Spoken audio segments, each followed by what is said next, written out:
Let's go ahead and get started. I think we'll hopefully have a few more people trickling in, but we all want to make best use of time for those of you who've joined us.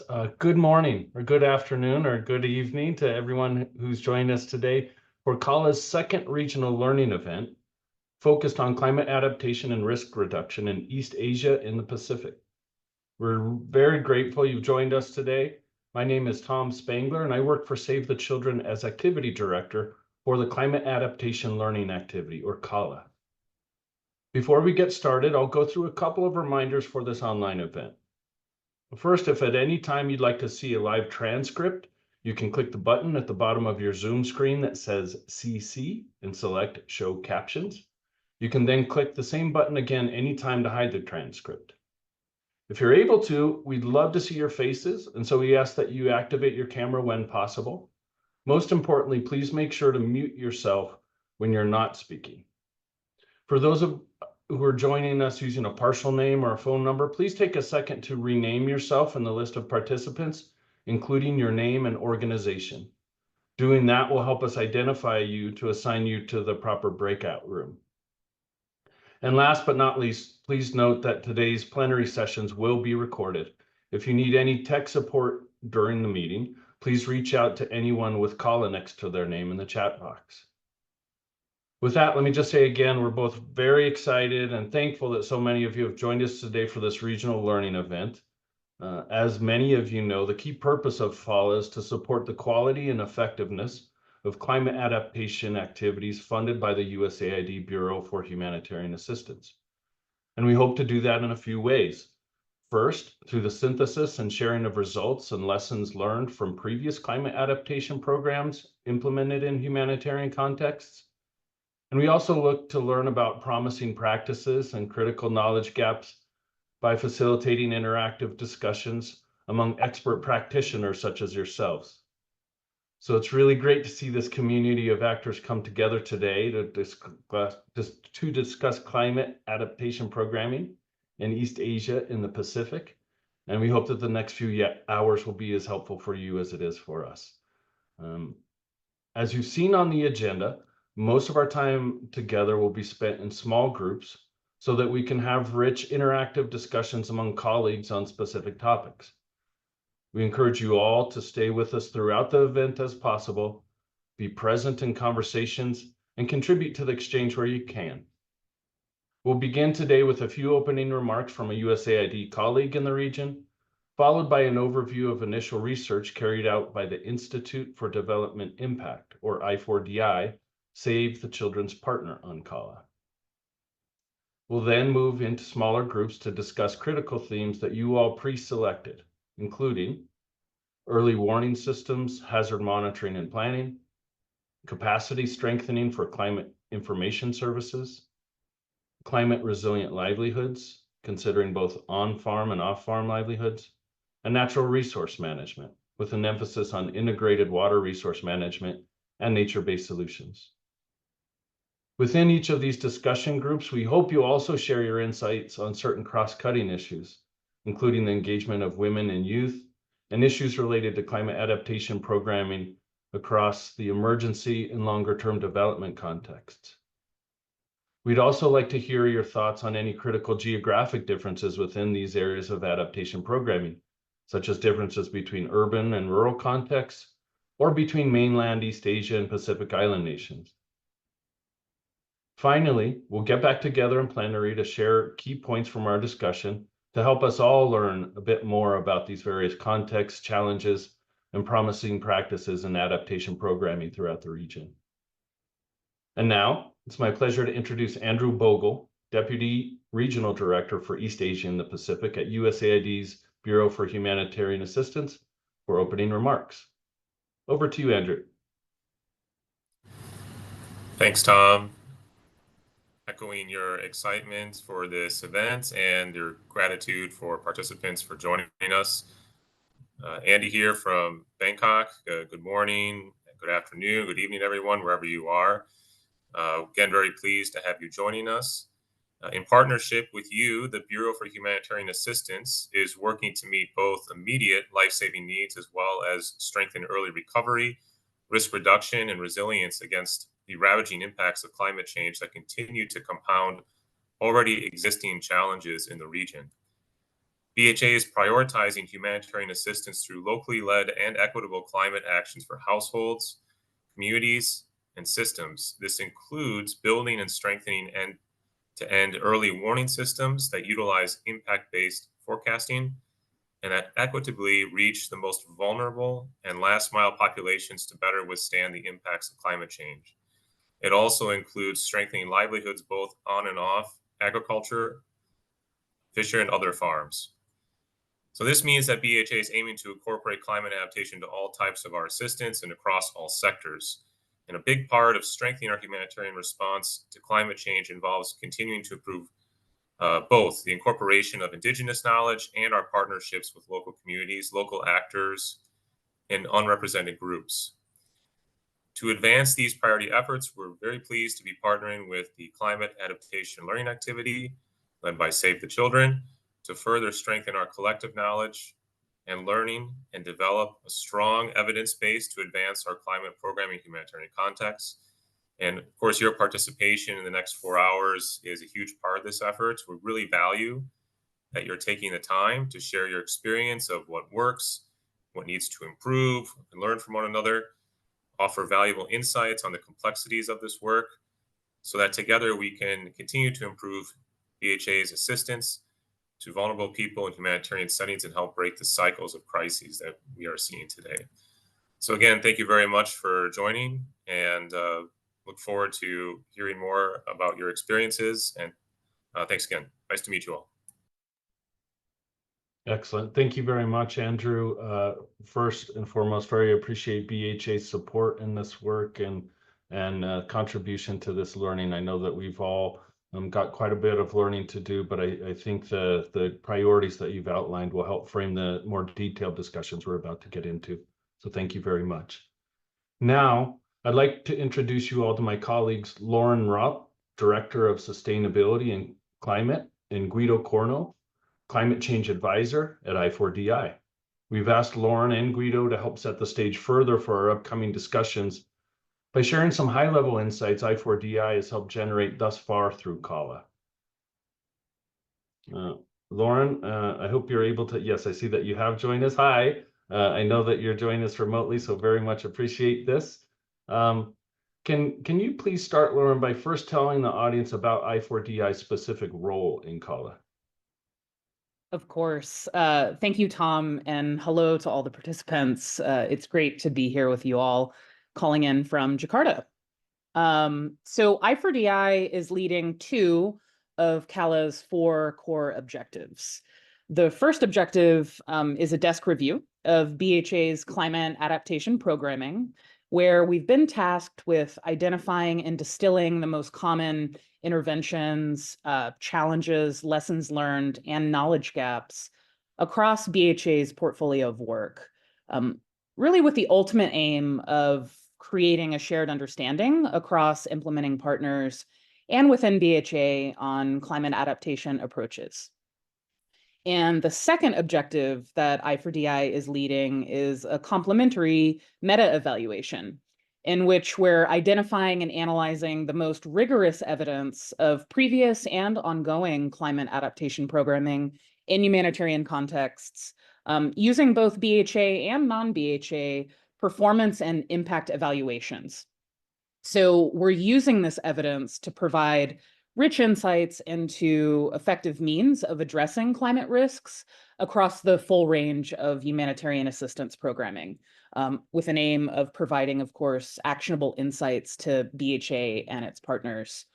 And I would say I4DI's role on CALA really builds on our extensive organizational experience, both designing and leading climate-focused research and evaluations with USAID and other partners across the world. Over to you, Tom. Okay, thanks, Lauren. Yes, we've definitely had a great partnership with I4DI on CALA and other projects, and certainly appreciate the expertise you bring. Part of this exercise is showing us how many detailed steps there are in developing just a desk review of this scope. I was wondering, could you please share a little bit about the general process and key objectives I4DI was focused on in developing the CALA desk review. Sure. And as you're alluding to, Tom, our desk review process was quite extensive, but the overall approach we took consisted of 4 key components or phases, as you can see on the slide. So we started this process with an inception phase, where we identified our research corpus, or what we often refer to as CALA's universe of references for the desk review. And this involved screening and analyzing BHA and non-BHA program documents, primarily program reports. We started out with 4,000 documents, and we ended up screening those down to 197 final references that contained the most relevant and useful content for further analysis. Now, next, after establishing this universe of references, we developed a thematic framework in collaboration with USAID and in consultation with colleagues representing ProWash Scale, Gaia, implementing partners, and others. Developing this thematic framework was a critical step in that it allowed us to reach consensus on priority programmatic and cross-cutting themes for focused learning and systematic analysis during the desk review. So we ultimately used this thematic framework to help us parse and organize the large amount of data we were analyzing during the desk review. So concurrently to developing that thematic framework, I4DI also developed an AI, artificial intelligence model that allowed us to harness the power of natural language processing techniques to efficiently and very accurately process thousands of pages of references. And we used a query or a question list that we ran through this AI model to identify and process relevant data. Now, finally, during the final phase of analysis and synthesis and reporting or writing up of our findings, we augmented this AI model with, of course, additional human climate adaptation expert analysis to really process the findings that ended up in the desk review report itself. And I would say we carried out this process with the goal of answering several key questions. So first, we wanted to know, what are the common climate adaptation interventions among BHA and its partners in both humanitarian and longer-term development contexts? And what are the key challenges that were encountered during the implementation of these activities? And finally, what are some of the current knowledge gaps identified by practitioners engaged in climate adaptation programming? So in a nutshell, that was our process for conducting the desk review. Over to you, Tom. Okay. Thank you very much, Lauren, for that very clear, thorough description of a very rigorous process. I want to kind of build off of that now that you've talked about what the desk review was focused on and identifying those common interventions, challenges, and lessons learned, since that's going to be so much of a focus of our discussion today. We very much realize that a desk review is just that. We we're very interested in having discussions with you all as practitioners to help fill in our understanding and especially help contextualize the state of climate adaptation programming in the East Asia and Pacific region. But before we get into those more detailed discussions, I'd like to now ask Guido a few questions on those findings from the desk review. We have a limited amount of time to share all the work that you've done, Guido, but could you please share what are some of the more common climate adaptation interventions implemented by partners across BHA's portfolio? Yeah, hi everybody, and sure, Tom, happy to develop some of the answer to your question. So maybe if I can see the next slide, that's great. So glad to be here, and hi to everyone joining us. So in terms of a common intervention, as you see on the screens, we were able to narrow it down to about 6 points. And I just want to say right from the top that these interventions span across different sectors. However, we were able also to say generalize in about 3 main buckets. The first bucket would be around the community area. And in particular, around the community area, we saw that some of the common interventions were about community events and trainings durability, agricultural lands, and different area to increase resilience to drought, particularly. Yet, in the community buckets, we also saw that one important common intervention was establishing community-based committees to develop adaptation approaches. That was very important to actually advance the community adaptation planning that helps build resilience at scale. And the second bucket that we saw was also in line with the community, so moving from the community to the capacity building aspect of this intervention. One clear intervention was in terms of capacity strengthening for local government. That include anything from reviewing some policy work, reviewing some adaptation plan, as well as strengthening the interpretation of data, climate data, as well as potential future climate scenarios. Within the capacity strengthening, we also saw that there was some work, economic intervention done in terms of economic empowerment of community and local governments. This economic empowerment, as you all well know, it's key to diversify options for community and people, both at the local community individual level, to make sure that adaptation range of techniques are available to face to different climate threats. In this particular case was for crops and livestock production. In the last bucket of common intervention, we also saw that there were so-called, I would say, the applied work, or maybe more hard work in terms of hard impacts.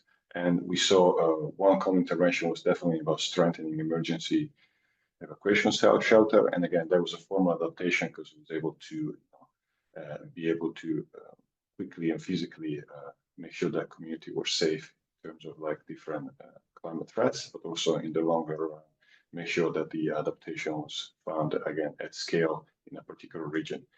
And one last intervention within this bucket of applied work was the DRR intervention, which I'm sure you're all aware that include a lot of different activities.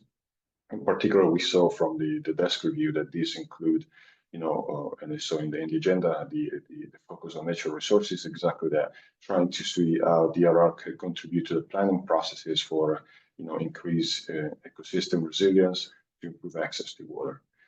So yeah, Tom, these were the common intervention that we were able to see. There are others, clearly, but I think that's a good summary. Great, thank you, Guido. Yeah, of course, there are many different climate adaptation or climate sensitive interventions that we haven't listed here, but I think it's good to provide a snapshot, again, across a pretty diverse and somewhat representative body of documentation from previous BHA activities, what projects are doing out there in the area of climate adaptation. And of course, along with that, another key thing that we wanted to learn from are the challenges related to design and implementation of climate adaptation activities. So can you share some of the most common challenges that were documented and captured through the desk review? Yeah, sure. And again, thanks for this. And just want to say that we'll be able a chance maybe to dig this in a different level. What I present here today, and you see in your slide, are some, again, the major categories that we found as common challenges. So let me start from some of the, I would say, technical data-driven challenges we saw. Clearly, as you know, working in the field of climate, sometimes the data were insufficient or spotty, or even not adequate to make sure that the planning for adaptation was being able to be done at the local level. In relation to the data was also the fact that some of the regulatory environment at the local government, also I would say the regional level, was a bit difficult to tie in with some of the humanitarian assistance adaptation. Difficult meaning that maybe some policies were not present, or as well as some of the policy were not up to date to climate vulnerability. Others that I would like to highlight as a common challenge that we saw, adaptation is a transactional application of different disciplines as well as different capacities. So coordination among partners could sometimes be a challenge because different partners might tend to, and different actors might tend to, intervene for a particular sector while adaptation tend to have sometimes a more integrated approach. So that was another clear challenge. A few others, given the time I have today. One, which I would like to highlight, was definitely gender balance. Very important when we're trying to build adaptation, in particular case, sometimes transformational adaptation to Unitarian system is, how we make sure that gender balance was well represented. And we saw in some cases it was a challenge that, of course, can be overcome. The last two, given I know the time is very fast, one is that, adaptation might tend, and where practitioners tend to involve longer term vision. So how to include, sufficient funding, to have this long term vision to adaptation while assisting immediate needs for humanitarian assistance can be a challenge that funding could be insufficient. And finally, we saw that there was also a challenge in terms of high turnover of staff and also high turnover of personnel for different programs that could lead again to more fragmented, I would say, planning and implementation of some of the program. Again, there are other challenges, not which all can be overcome, of course, but I think those are the most common one that we saw. Okay, thank you, Guido. Again, I think those challenges that you identify will probably not be news or novel to anyone on this call, given that we've got a lot of climate adaptation practitioners here. I'm sure that they've experienced their own challenges, but again, good, I think, to kind of validate what across regions, across activities has been captured in VHA documents about what teams are struggling with in some cases. Also, just want to note that a main purpose for our being here today is the climate adaptation learning activity is really to identify from you all what you're learning or what you're intent on learning or what you would like to learn to make your climate adaptation programs more effective. So as part of that, we tried to delve into that to an extent in the desk review. Of course, we'll be talking about that in detail with you all today. But Guido, I'm wondering, just on the desk review, at the very early stage of CALA's work, could you highlight what are some prominent lessons or knowledge gaps that rose to the top? Yeah, sure, Tom.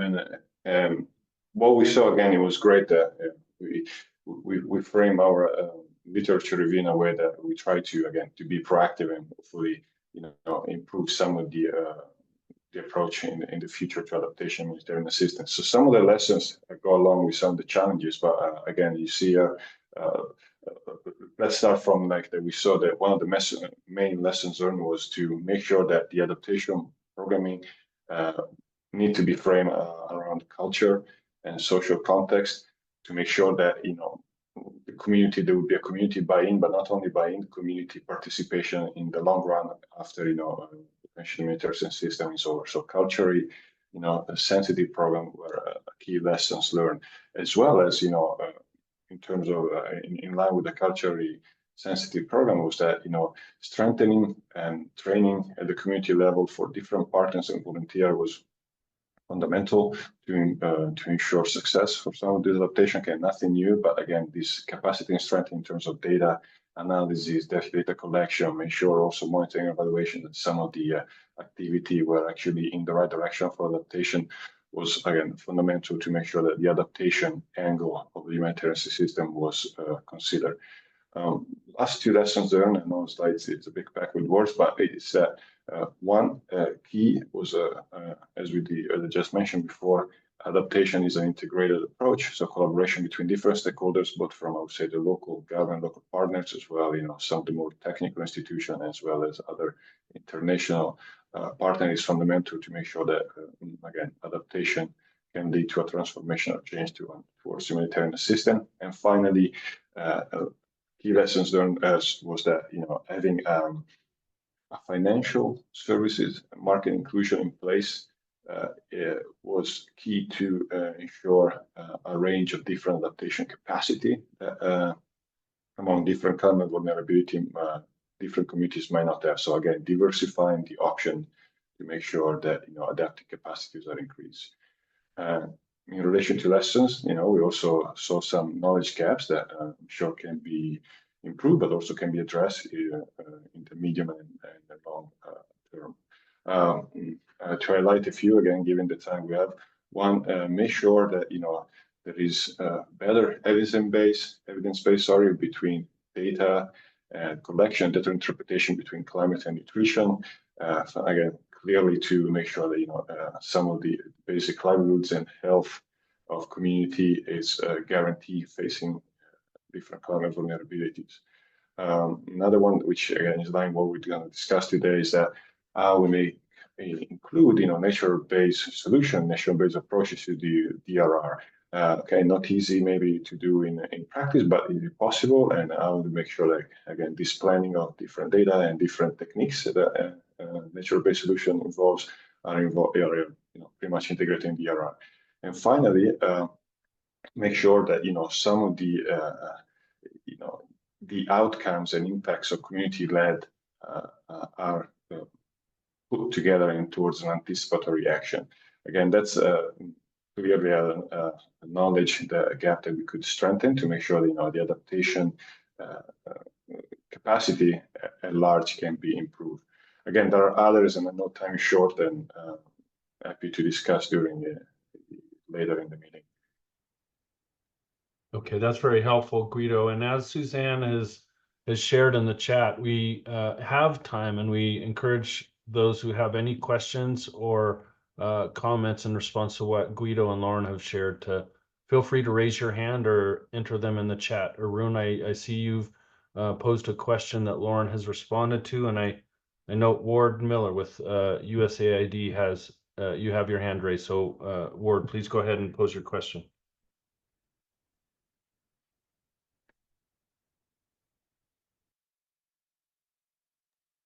That was not intended to be raised. Please continue.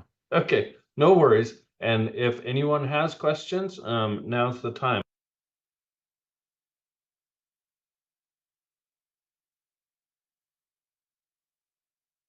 Oh, sorry. No worries, Ward. I went on mute. I see there's another question in the chat, and it's from Joe Hutton asking if you can confirm, if I4DI can confirm which regions were part of the desk review. Yeah, and I can chime in for this one, Tom. So Joe, this was global. It was a global desk review. So we looked at regions worldwide. Okay. Thank you, Lauren. Thanks for those initial questions. Please don't be shy. If you have any questions, observations as we go along, please do enter them in the chat. We'd really like to get as soon as possible to these discussions so you all have an opportunity to share your own experiences related to these and other climate adaptation issues. So we'll soon divide into our groups to discuss the themes for East Asia and the Pacific. But before we do that, we wanted to take a quick minute to acknowledge the diversity of context, experiences, actors present in the room, as well as all the technical expertise that you're bringing. So you'll shortly see on your screen a QR code that will invite you to scan using your phone, or if you prefer, using your computer, please click the link that was just shared in the chat. And what we'd like to ask is that you take a moment to just consider what you've heard thus far from both Andrew and from the I4DI team, and respond to the following questions. Thinking back on what you just heard, can you tell us what most resonates with you, given your role and the context you work in related to climate adaptation programming?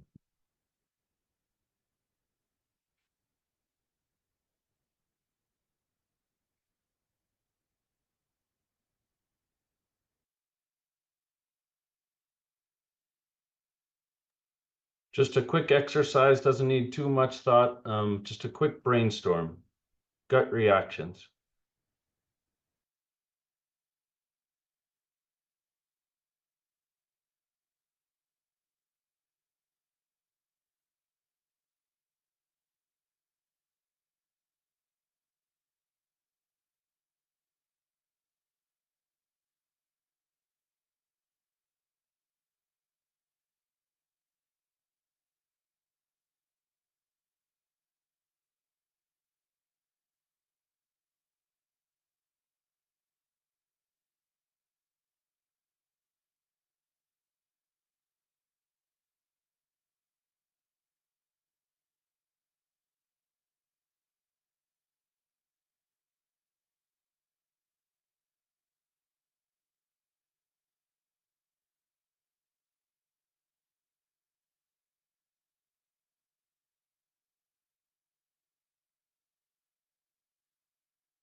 Okay, want those that are typing, please keep doing that because this is great. It's really good to validate a couple things. One, what are obviously some rather high-level findings that Guido was able to share on the desk review, but rest assured we'll be able to share the final version of that desk review, which does get into a bit more detail. One response I wanted to offer in terms of some questions was the level of, I guess, diversity or distinction within that desk review between different regions and between different programs. I think admittedly, we tried to do that in the desk review.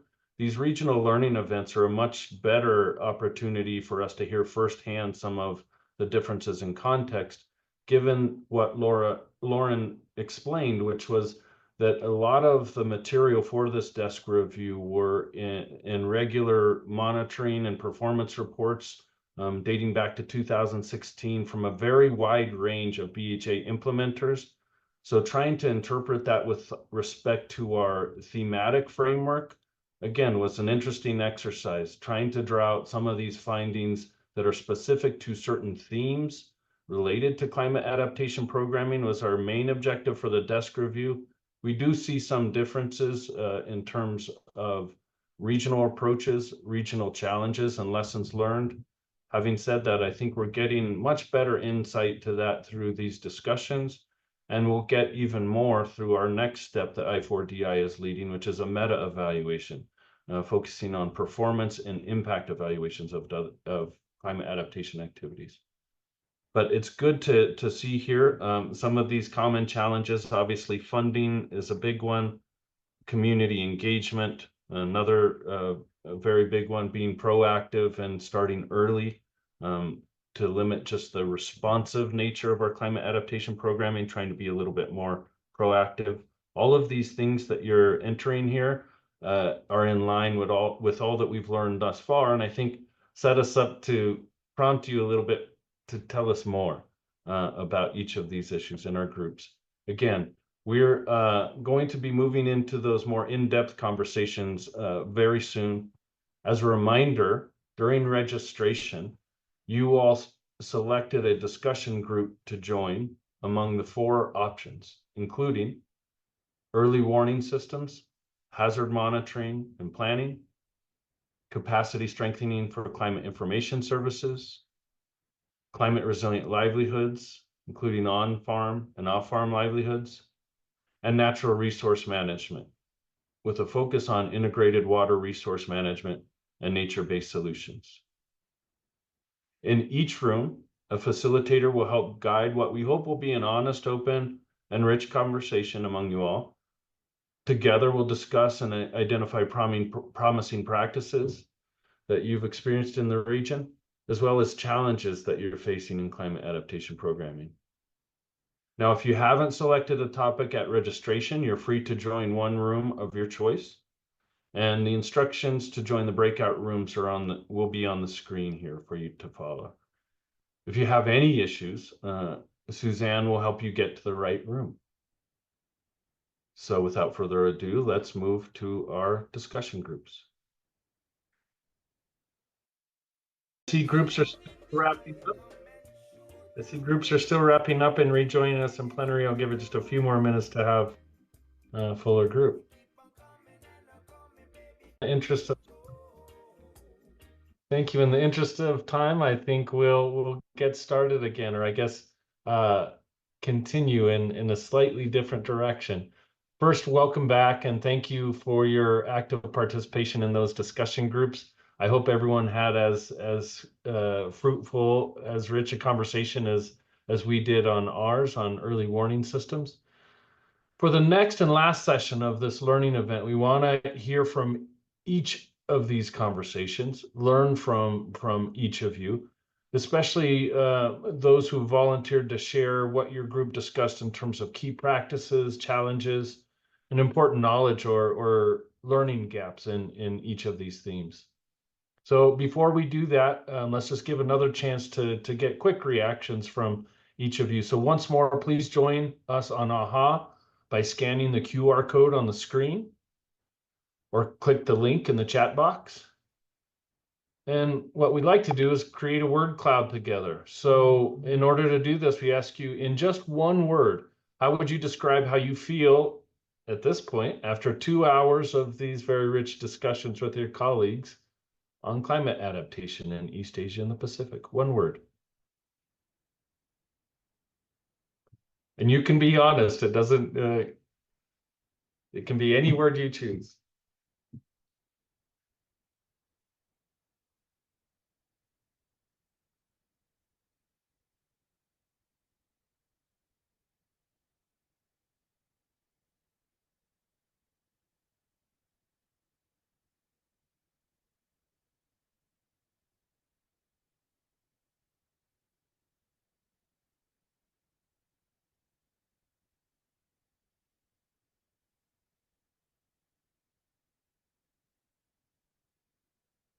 All right, I'm seeing some good entries here and ones that I definitely empathize with. I myself can sometimes feel overwhelmed because I realize I have so much especially when I talk to experts like you, have so much yet to learn about climate adaptation programming. This is a great place to do that. I'm also very curious. I'm intrigued by what we've heard because I know that we've given you relatively short time to get into the details on this. There's obviously so much more learning that we could and will do on this, but I think just getting a start on some of these conversations has been really, really helpful. We hope it has been for you. Okay, so please don't close your AHA window yet, because we're going to be using these slides until the end of the event to collect just a bit more additional feedback from you. So as we mentioned before, I think identifying some of these priority knowledge or evidence gaps is going to be really important for us as a community to try to get a bit better at what we're doing to help each other out and try to advance overall climate adaptation programming and improve our effectiveness at it. To that end, we'd love to invite you all to share some of the key points that you discussed in your discussion groups. So we expect that each discussion group selected volunteers to share out some of those key points in this plenary for discussion with others. So I'll ask those of you who are volunteers to be succinct as you can and save a bit of time for feedback on these thematic group readouts. Let's start with breakout group 1, which I believe I've got my numbers off. Are we group 1? Are we early warning systems? Yes. Okay. So Christine, thank you for the reminder of our number. Christine, I think you offered to read out some promising practices that you all identified in our group on early warning systems, hazard monitoring, and planning. All right. Thank you, Tom. So for our group on early warning system, so there were a lot of points raised on the promising practices that we have for implementing early warning system, but a few of the highlights that the group agreed on are: first, a promising practice in the field of doing early warning system is how we look for opportunities for combining or integrating traditional early warning systems and those based on more scientific data. So given the limitations in resources and technical advances in some areas, it is also good on to consider how community knowledge is useful in terms of establishing early warning system and the local threshold and triggers that we consider in early warning system. So the next is how we include probabilities of impacts in forecast and warning information when working with communities, and openly recognizing the uncertainty in inherent factors in all forecast information. So understanding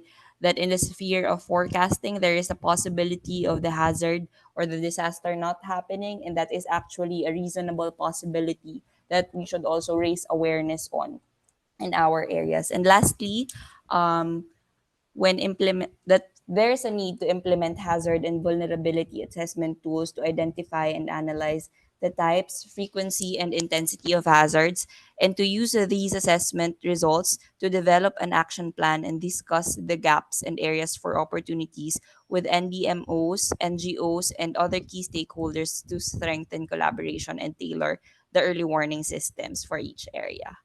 So that would be all. Over to you again, Tom.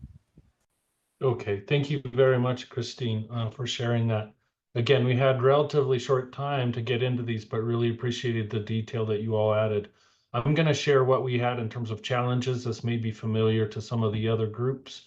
Our group identified a challenge in terms of early warning systems hazard monitoring is a general lack of understanding related to forecasting and the inherent uncertainties with regard to weather forecasting and a general lack of understanding of how probabilities fit into that. So I think as a result, our group felt that often where there is even forecasting information, there's a misunderstanding of what that actually means. And sometimes based on that misunderstanding, there can be a lack of trust or a misunderstanding of what we mean when we talk about accuracy of forecasting systems. That's a challenge. Another challenge cited was duplication. The fact that there are multiple organizations setting up their own early warning systems, sometimes at the community level, and often as a result of there being limited information or communication with national authorities who are also doing that work. Finally, another challenge that was really interesting to multiple folks and we spent time talking about was the challenge of integrating traditional or community-based forms of early warning systems with more modern systems, technologically or externally derived early warning systems. That's an area of interest, but a real challenge. Just in the interest of time, I'm going to move ahead and share some related knowledge and learning gaps in this area. And one is, in general, is how to maximize early warning systems as an opportunity to advocate for local funding on anticipatory action. All of us recognize this is important. How best to do it is an area of further learning for us. Likewise, how do we break down silos related to early warning systems and forecasting and early action? How do we improve information flow from forecasters to communities and from communities to forecasters? And then again, how do we improve dissemination of early warning systems to these local levels, taking into account that in many communities, they have their own existing traditional early warning systems? I'll stop there.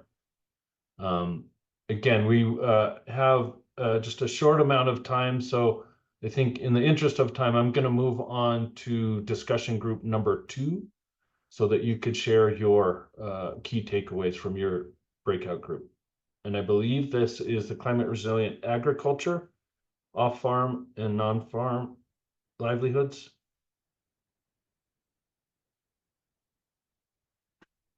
If a volunteer could share. Oh, I'm sorry, I had that wrong. Capacity strengthening for climate information services.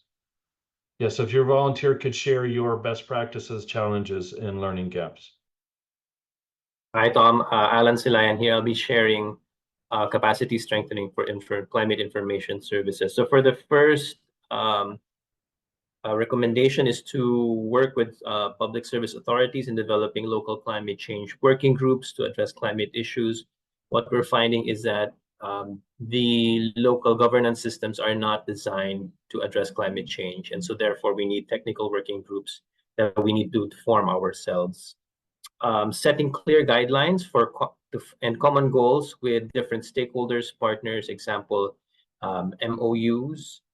And also this is involving other sectors such as the academe, the scientific community, and we also discussed engaging with the private sector.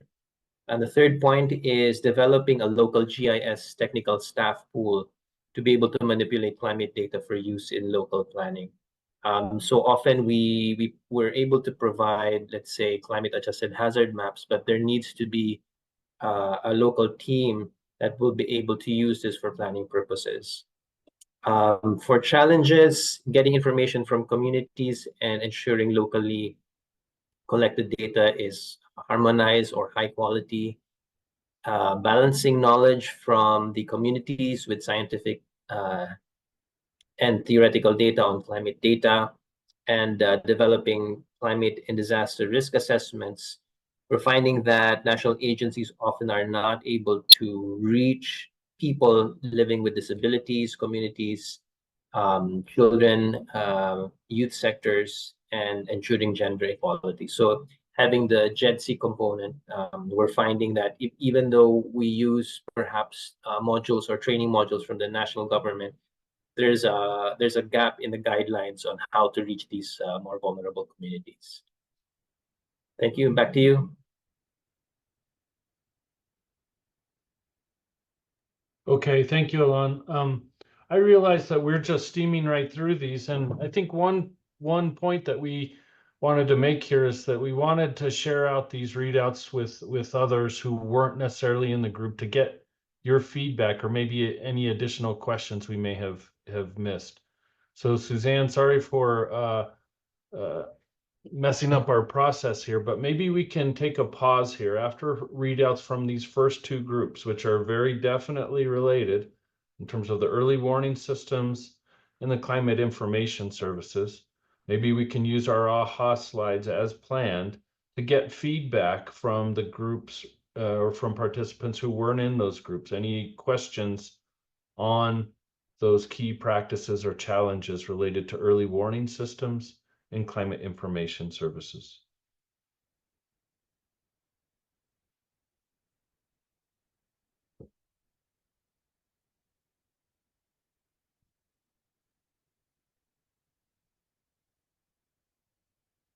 Again, I'll ask those who weren't in the group to keep in mind those key interventions and challenges that Christine and Alan just shared. If needed, maybe we have time, Suzanne. I'm not sure if this is going to work, but we could view those slides again just to give folks a reminder.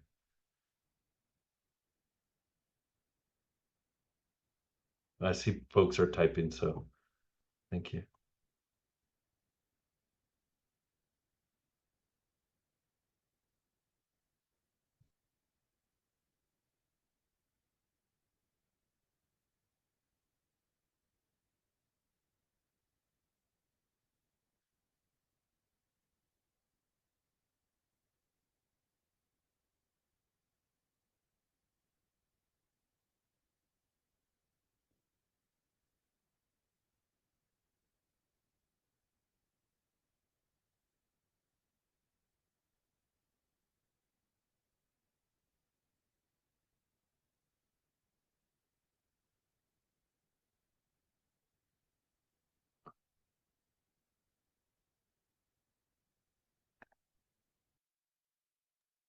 Okay, thank you very much for sharing those again. I don't know if those who have thoughts or feedback on some of the practices, challenges, or learning gaps here have been able to identify them in the AHA slides.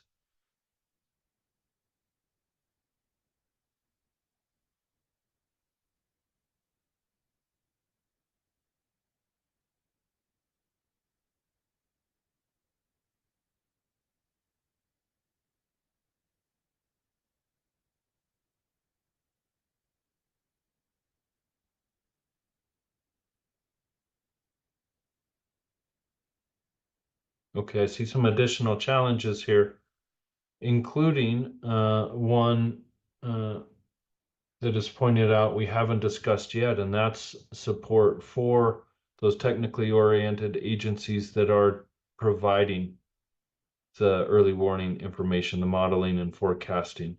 I will ask whoever entered this maybe to explain that a bit more, including how your programs or similar BHA programs might do this best.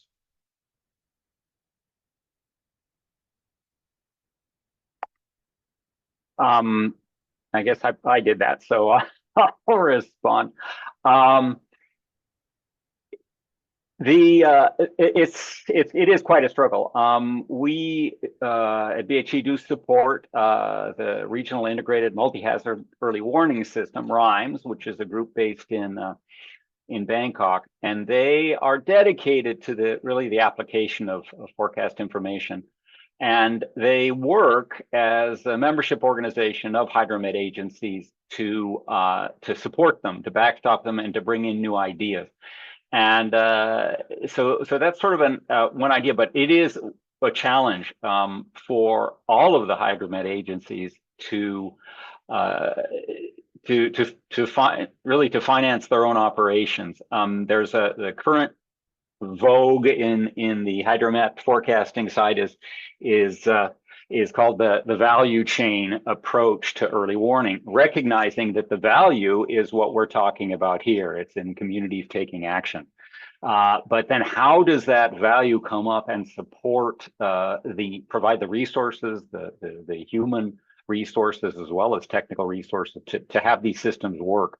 And as we've talked about, ideally these organizations are reaching out to organizations like your own, reaching out to communities even directly if possible, certainly reaching out to local government where possible.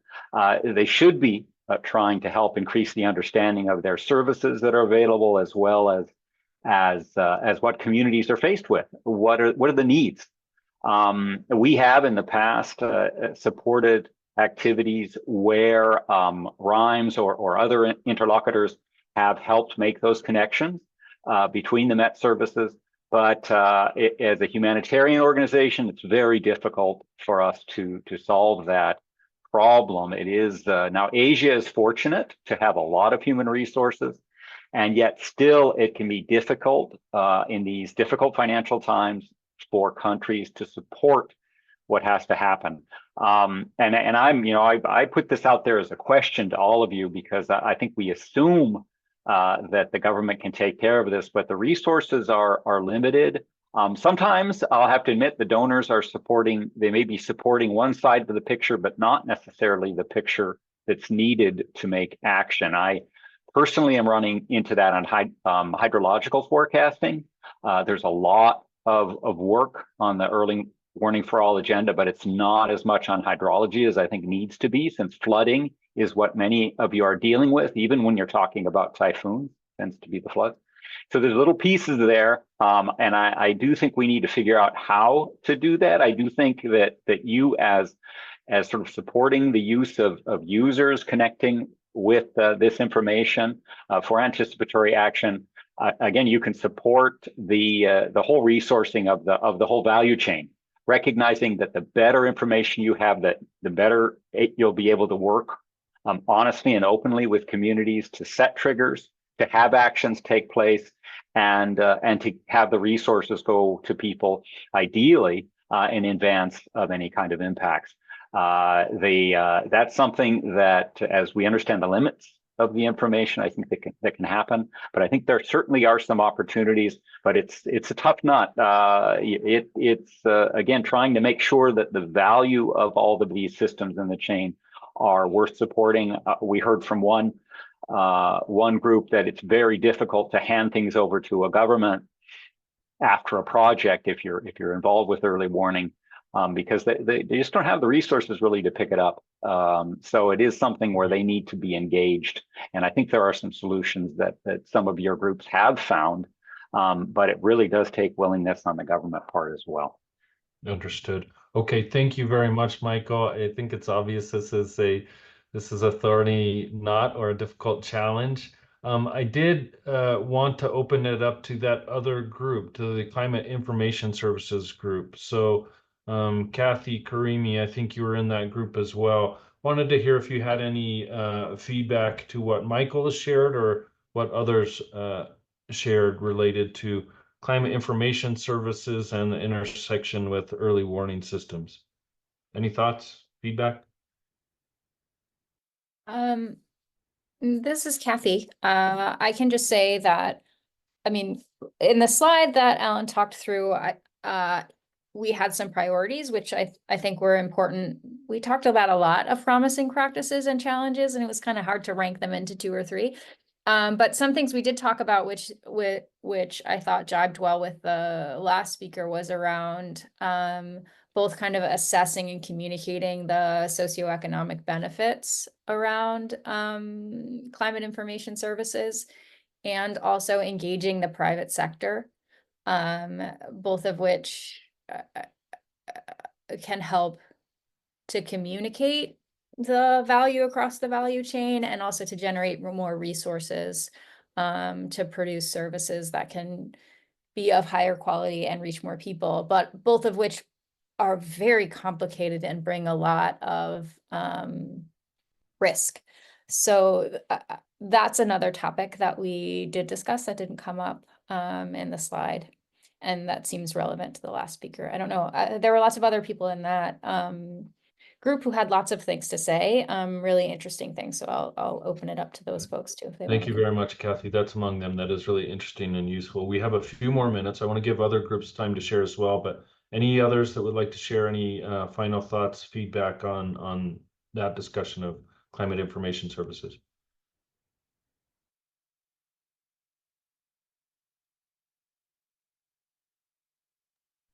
Okay, I know this is rushed. We don't mean to rush you too much. We just want to respect your time, but please, if you do think of things, if you think of projects, as Michael said, there may be documentation of what projects are trying to do in these areas that is, initially promising that others may try to replicate or learn from. So yeah, please, if you think of projects that CALA can kind of follow up to learn more on, or if you have information to share on any of these questions, please do.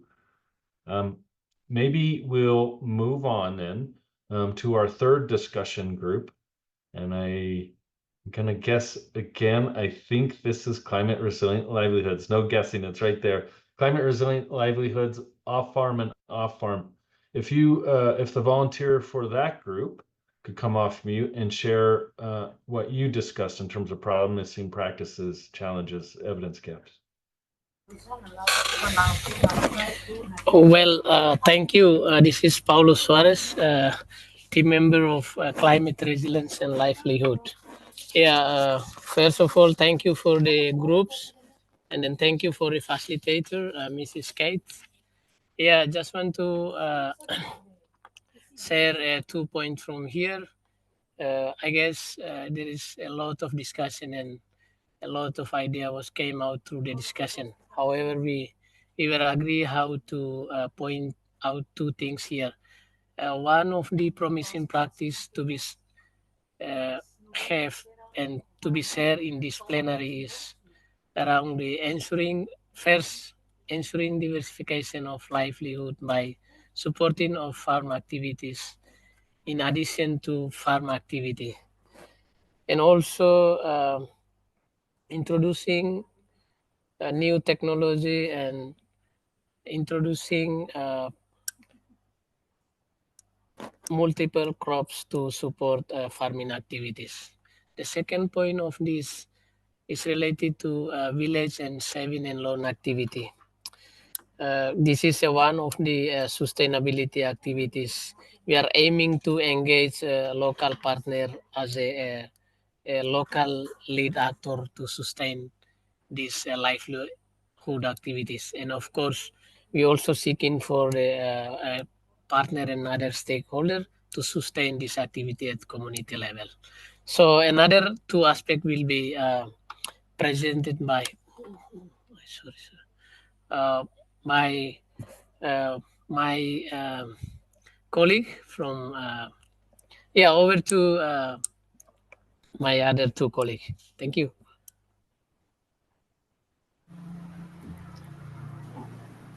Thanks, Paulo. So I think I was myself forward to share some of the challenges that we identified. We identified a whole long list of challenges, but the 3 that kind of stuck out to our team were, first of all, access to markets. So both for on-farm and off-farm products, and especially like around cash crops and high-value products. Both in terms of sort of physical access, meaning infrastructure elements, such as roads from farm to market, as well as like storage areas or collection points, that sort of thing, and as well as non-physical elements. So could be connections to outside markets, like kind of systems connections, understanding the market system and networks of buyers and processors. The second challenge identified was specifically around agricultural infrastructure and access to important technologies, so for improving agricultural production.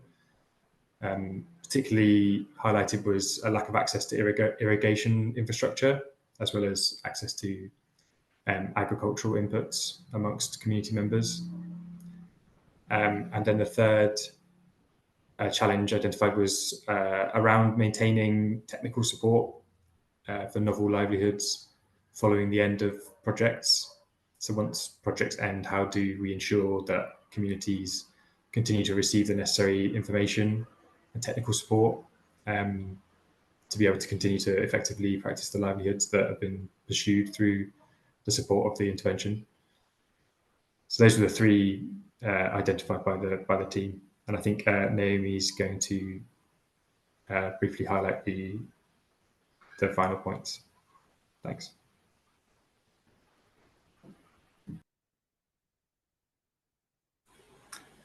Thanks, Andy.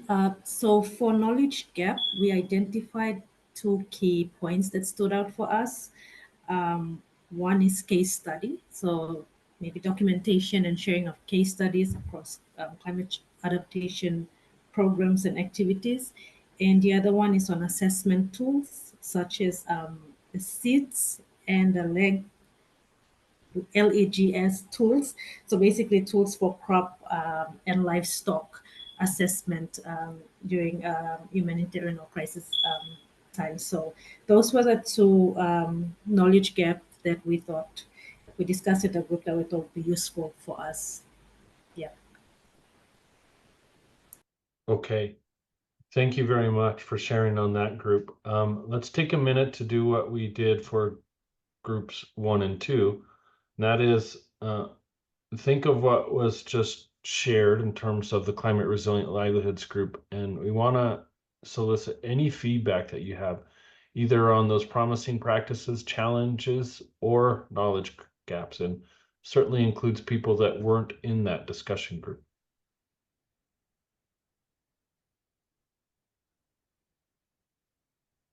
See, some people have already added entries there. We encourage others, give it a go. If you have any feedback related to key practices on climate resilient livelihoods on farm or off farm, please share that here.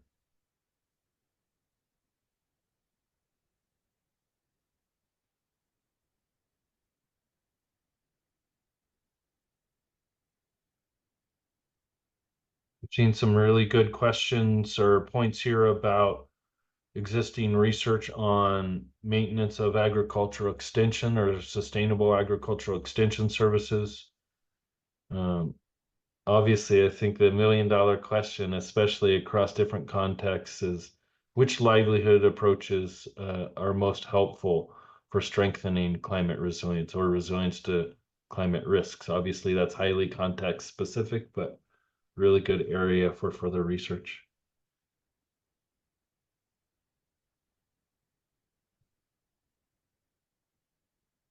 And couldn't agree more with case studies. We do intend, or we hope to carry out some case studies through CALA to complement the desk review, to complement these conversations, our meta evaluation. Key to that is being pointed in the right direction. So if anyone here is aware of projects either that provide good learning related to climate resilient livelihoods or any of these other topics that you feel may be fruitful for case studies, please do let us know.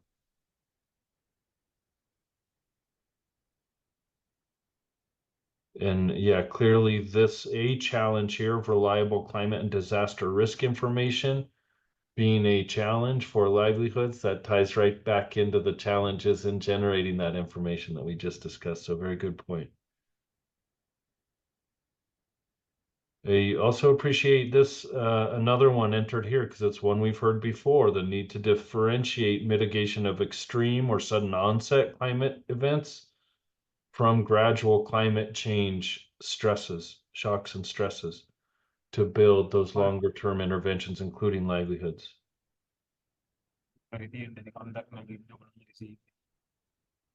And I see the point about trying to do data collection, primary data collection, or if not data collection, at least interaction, kind of inquiry at the community level. Okay, thank you all. This is super helpful. Please do keep offering thoughts here. cost benefit, another emerging priority, I think, not only for BHA, but for partners and other donors as well.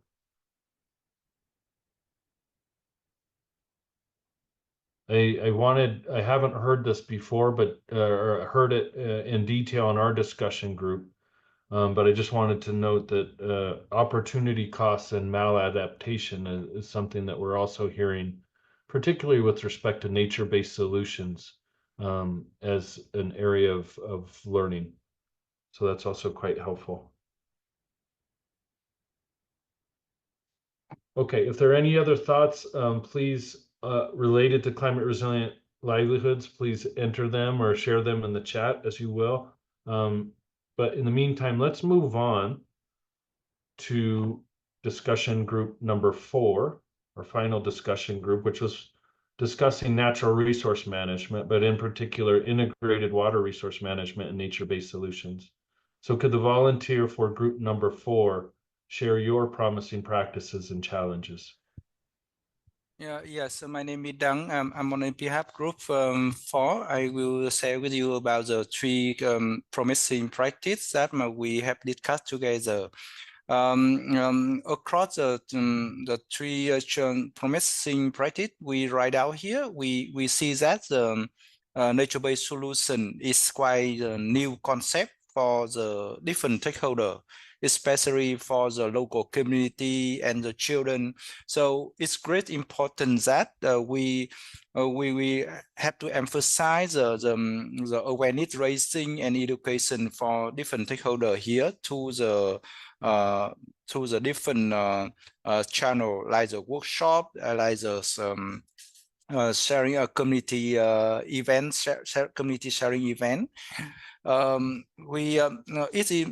we see that it is important that we need to get the community engagement to the whole process of the developing the NPS and also implementing NPS. Another point here, when conduct the NPS, it's important to understand the local context, the policies registration, and to help them to understand what is the local authority concern and what is the regular and policies of support or constrain the NPS. So the third point here, when we investing in the nature-based solution, it important to provide the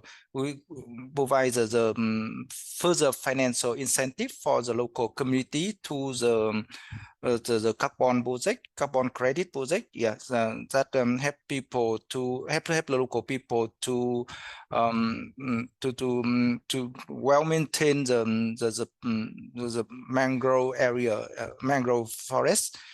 For the challenge here, for the challenge that we need to overcome, we see that the timeline and the scale of the implementing this the NPS project is very challenged compared to the other project. You know that we often take short time to do this, so while the NPS requires a longer time to see the impact, especially to see the co-benefit of the NPS. Yeah. We also see we see that now they are not the standard guideline on the NPS for implementing the effective project in the local community. The third point here, we see that among the different stakeholders who are like understanding of the gender equality. So they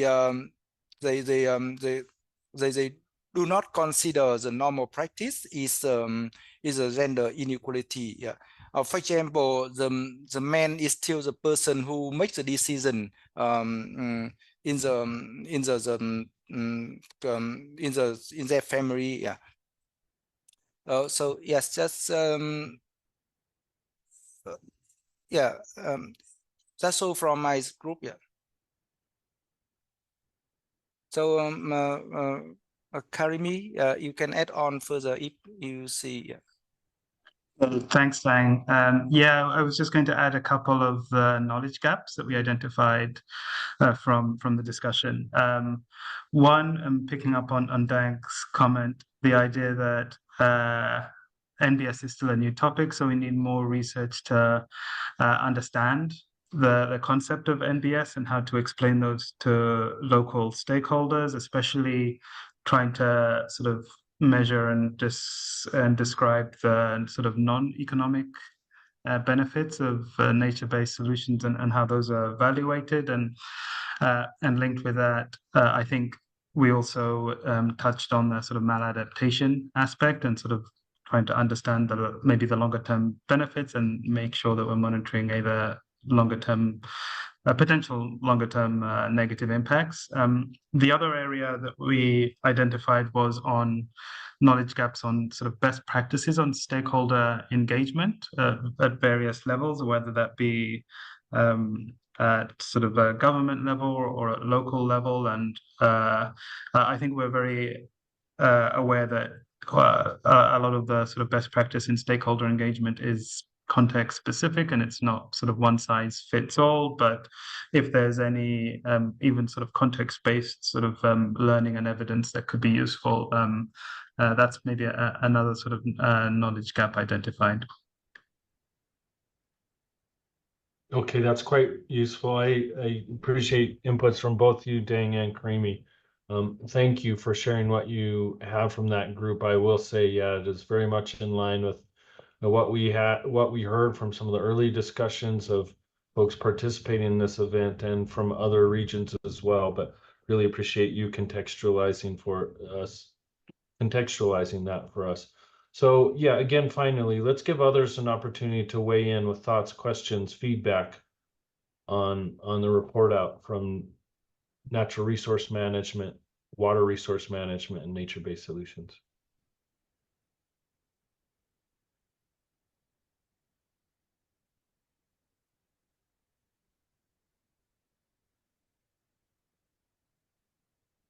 I see that first one is a very easy question, by the way. How far can humanitarian organizations go into development-related activities? Obviously, I'm being facetious. This is a common question and a big, huge one. Any kind of insight that we have from group experiences gained from trying to do this both in a short-term emergency context or a longer-term development context, or how do you make those two a little bit more complementary? Very important area for learning. I'm sure there are others.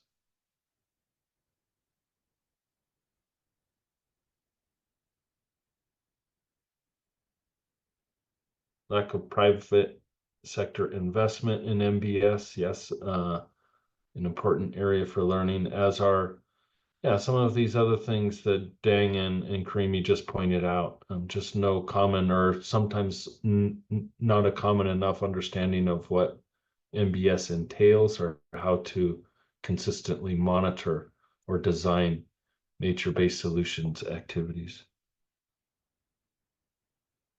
And that's a great question.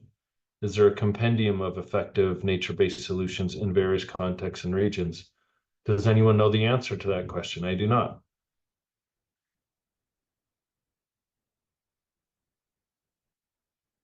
If you've got any leads, please come off mute for the benefit of the rest of us.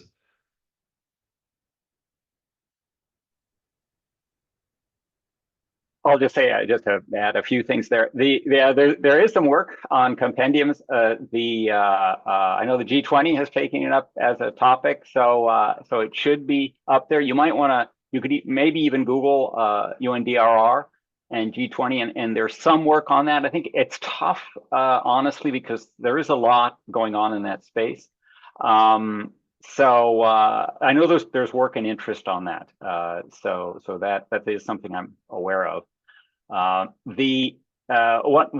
place which I think it's not normal humanitarian realm, but the U.S. Army Corps of Engineers with World Bank support, and so we're talking about big first world industrial society engineering, known for their massive gray infrastructure, going very, very big into nature-based solutions.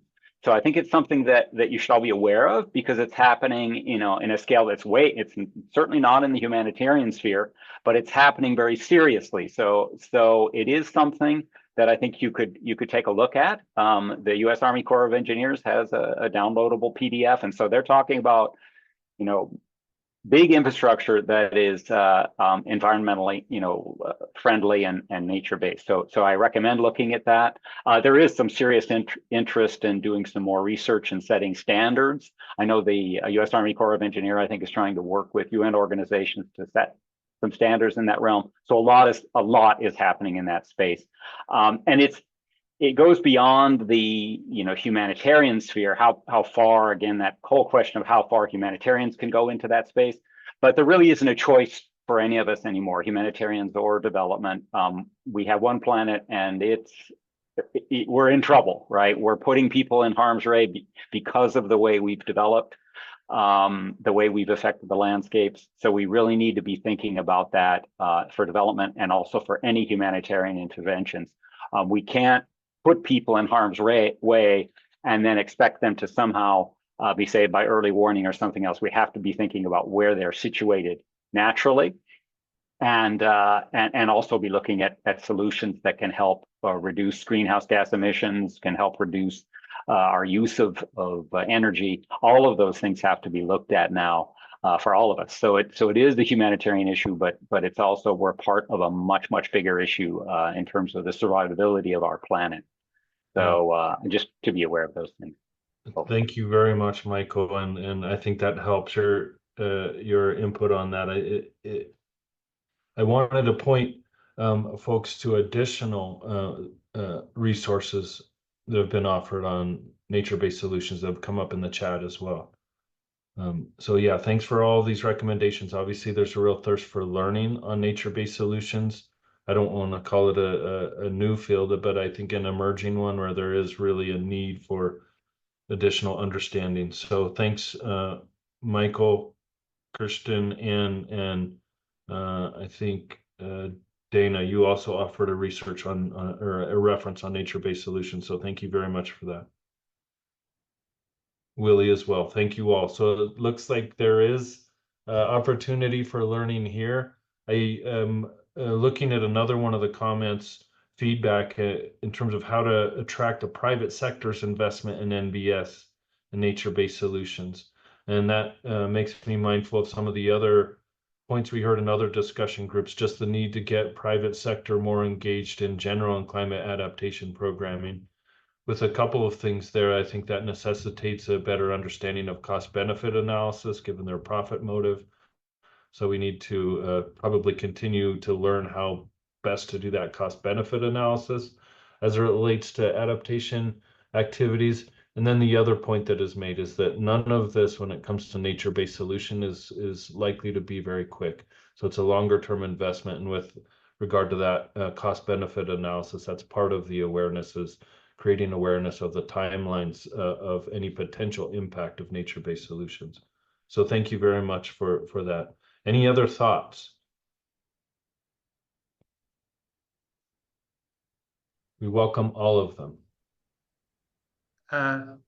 Maybe just a thought linking to that private sector investment element, and just linking to the previous group. There's also, when thinking about nature-based solutions, thinking about livelihood opportunities and thinking about communities as sort of private sector actors within this, and really how, even though we're looking longer term, how we sort of leverage like shorter term livelihood opportunities, which can support sort of recovery as we plan and develop some of our nature-based solutions. So yeah, thinking about private sector, both some of the larger sort of corporate sort of private sector, but also in terms of local stakeholders. Thank you very much, Karimi. Very excellent point. Are there others?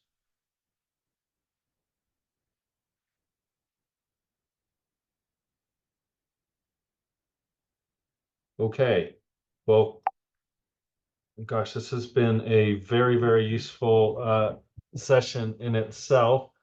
Understand that you've already given quite a bit of thought and some discussion in your breakout groups. So maybe now's the time to just thank you again. Maybe we can draw this to a close a little bit earlier than we anticipated, although I don't want to short circuit any of these conversations. I think maybe energy has been spent. I will just thank everyone again for participating in this group. I can't tell you how helpful it's been for us. We really do want to do everything we can to make sure that it's helpful for you all as well. So I've seen questions in the chat in terms of what comes next, outputs from this event. Yes, we wanted to say that you will have access to the recordings and the presentation materials. We will next be taking all of this great feedback and discussion that we've captured both in these whiteboards and in our own notes to develop a learning brief specific to this event for East Asia and the Pacific. So we're going to look to encapsulate all of this in terms of key practices, challenges, areas for learning in each of these themes that you've shared with us. And we'll get it back to you within the next, hopefully, couple of weeks. We're thankful to have help on that from the Climate Adaptation Support Activity, or CASA, who's also helped facilitate today. So please do stay tuned for the learning event from today's discussion. We also are in the very final stages of preparing our desk review for publication. So we've made quite a bit of reference to that today. I hope and expect that everyone here will find the detail that I4DI is provided in that desk review to be useful on each of these topics as well. Later in this year, I4DI will also be completing a meta evaluation. Again, looking intently at performance and impact evaluations on climate adaptation programming to really try to draw a finer point on where the evidence is. Evidence not only on best practices, but maybe evidence on very common climate adaptation interventions that aren't effective, maybe things we should stop doing or based on performance or impact evaluations out there. Finally, all of this is to culminate in a climate adaptation programming learning agenda. What you've shared with us today will be reflected in that. It's been very, very useful. So we want to take the desk review, feedback from these learning events and the meta evaluation, and ultimately develop a product and a learning agenda that we can all contribute to, that everyone here can help advance knowledge on climate adaptation programming a bit more. With that, I will thank you again for your time, your input, your interest today. Before we go, we want to please ask you to fill out a very, very short event evaluation. It's going to help us do this better next time. We do have an additional regional learning event planned next for Southern Africa. We'll take your feedback on how this one went to see how we might improve. But thank you everyone for participating. Again, a special thanks to the volunteer facilitators who helped guide and summarize all these great conversations. We really appreciate your expertise. Thanks again. Have a good rest of your day. Bye. Thank you, Tom.